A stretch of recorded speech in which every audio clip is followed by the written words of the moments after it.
Welcome back, everyone. Alex here, and yesterday I was skill hunting. I was getting some skills that I had gotten for the Mesmer yet in the factions campaign, and there was one skill I had picked up. I didn't realize I didn't have it until I went through the Guild Wars wiki, and I saw it was missing, and I went on and grabbed it, and that skill is Psychic Instability. It's in the fast casting attribute. I went out and I got the skill. I'm like, okay, well, it's a skill that maybe I can play around with, and it does its thing, and maybe it's great in PvP, not great in PvE, whatever. But when I read it and actually used it, I realized this is a pretty nice elite skill, and it can do quite a lot of interesting things. So let's read it real quick. Psychic Instability. It's in the fast casting attribute. There's not a lot of skills in fast casting, and that's one reason why I like the skill. It allows you to create kind of a fast casting primary character, but it ties in a lot with a lot of other skills that a Mesmer can use. So anyways, let's read it. Psychic Instability, again, fast casting, 5 energy, a quarter second cast time, a 12-second recharge. It's an interrupt. It's an elite skill.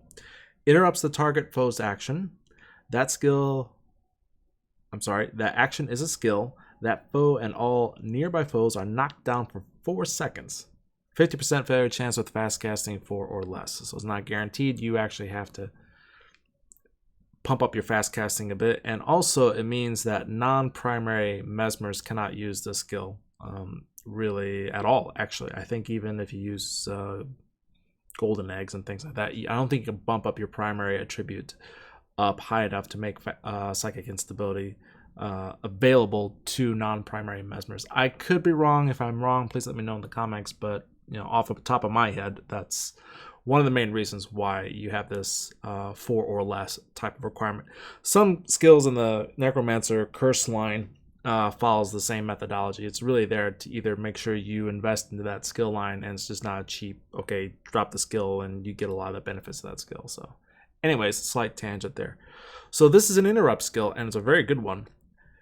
It doesn't do any damage, so it's not like Power Spike, and it doesn't give you any energy, or destroy your opponent's energy. So again, Power Leak, for example, or the very famous one in the Inspiration line.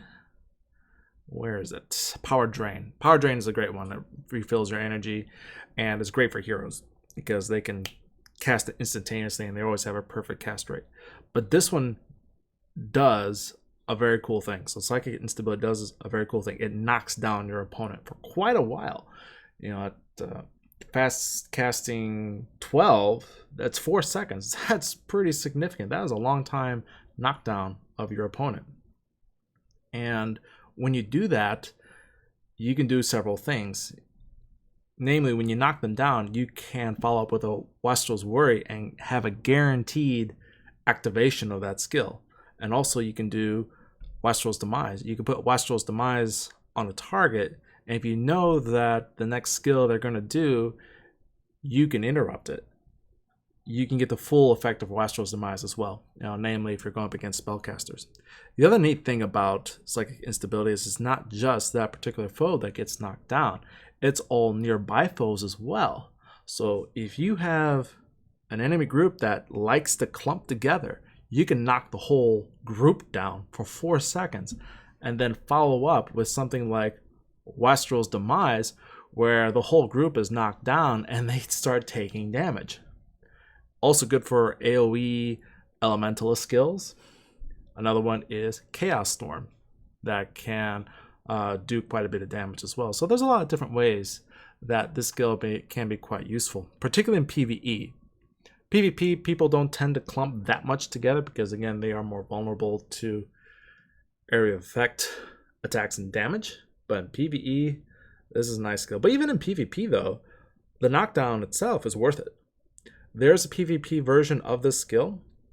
The only difference being is that the knockdown duration is a little bit shorter. It's not 4 seconds. I think it goes up to a maximum of 3 seconds. But that's about the only difference between the PvE and the PvP portion of it. Okay, so just to demonstrate this skill, I'm here in the Crystal Desert. I'm here in Hero's Audience. And there's quite a few sand elementals outside the door here that tend to use a lot of earth magic. So this can be a very nice counter to those creatures. The other thing is, and this is an important part of it, is that it doesn't have to be a spell. It can be a skill. So if you look in the Mesmer line, if you use Power Leak or Power Spike, and let's just check here, and Power Drain, they're very specific. They are for spells or chants. They cannot be used against skills. Psychic Instability can be used against anything, any type of skill. That makes it much more versatile. That means you can use this against melee characters or primary damage characters if you can interrupt them.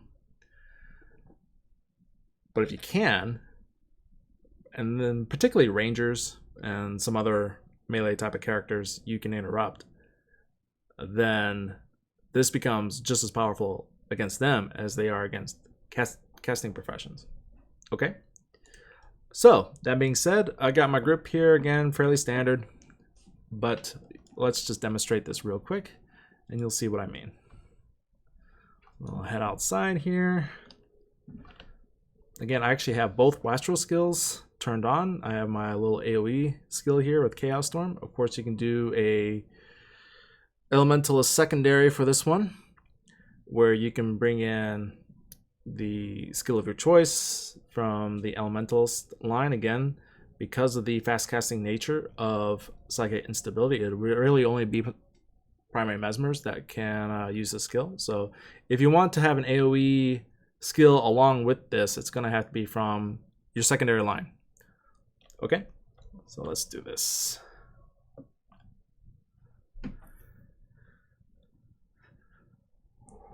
Okay, so here we are. I got my Mesmer. I have a Deldrimor fast casting staff, 20% chance of half recharge of skills, and a entry +5, health +60. You get at the end of the Prophecies campaign.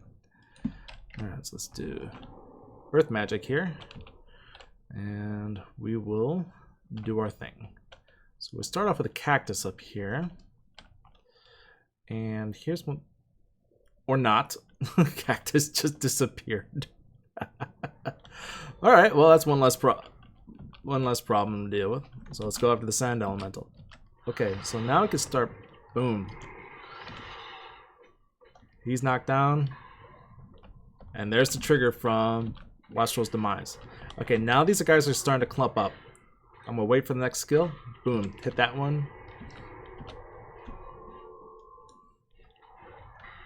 And yep, there is Wastrel's Demise. Ready for another one. And they're pretty much both down. Okay. This has a pretty fast recharge. 12 seconds is quite good. And not to mention in PvE, you do get the advantage of the reduced recharge time from your fast casting attribute. Okay, there goes the cactus. Let's do the Sand Elemental here. And the other thing you can do is you can actually cast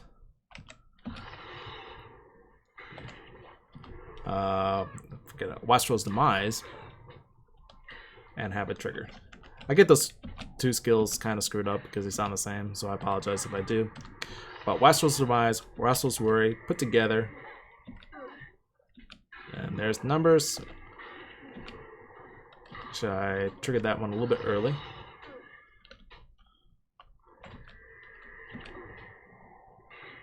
We'll wait for the next one here. There's the shock.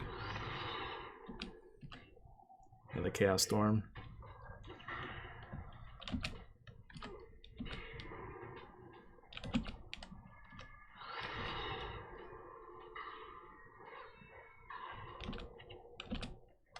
And that's it.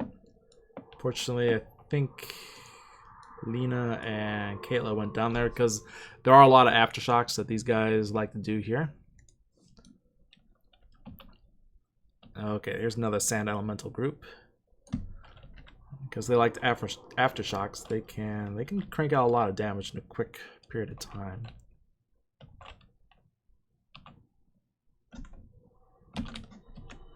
Okay, Wastrel's Demise, 1. Oh heck, I triggered that a little too early.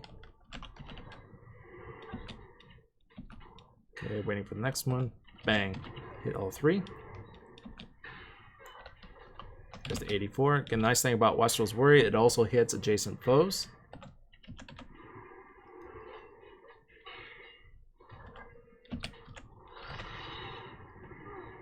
I don't think I hit him in time. That's okay.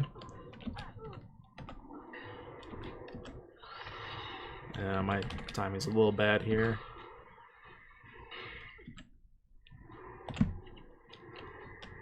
There goes the 84. Put Wastrel's eyes on him. There you go. So, this is good for any kind of effects that require a type of lockdown or knockdown, and that can really benefit from that. So again, as I mentioned, Wastrel's Worry, Wastrel's Demise, could be AoE effects, could be Smite skill, could be Aftershock, as these guys like to do, and it can all benefit from that. And again, with the 12-second recharge, even without the PvE, that's fairly quick. Again, the fast casting PvE effect. So we go there, 1, 2, 16. Oh, you want to do that again? Not gonna happen. Down we go.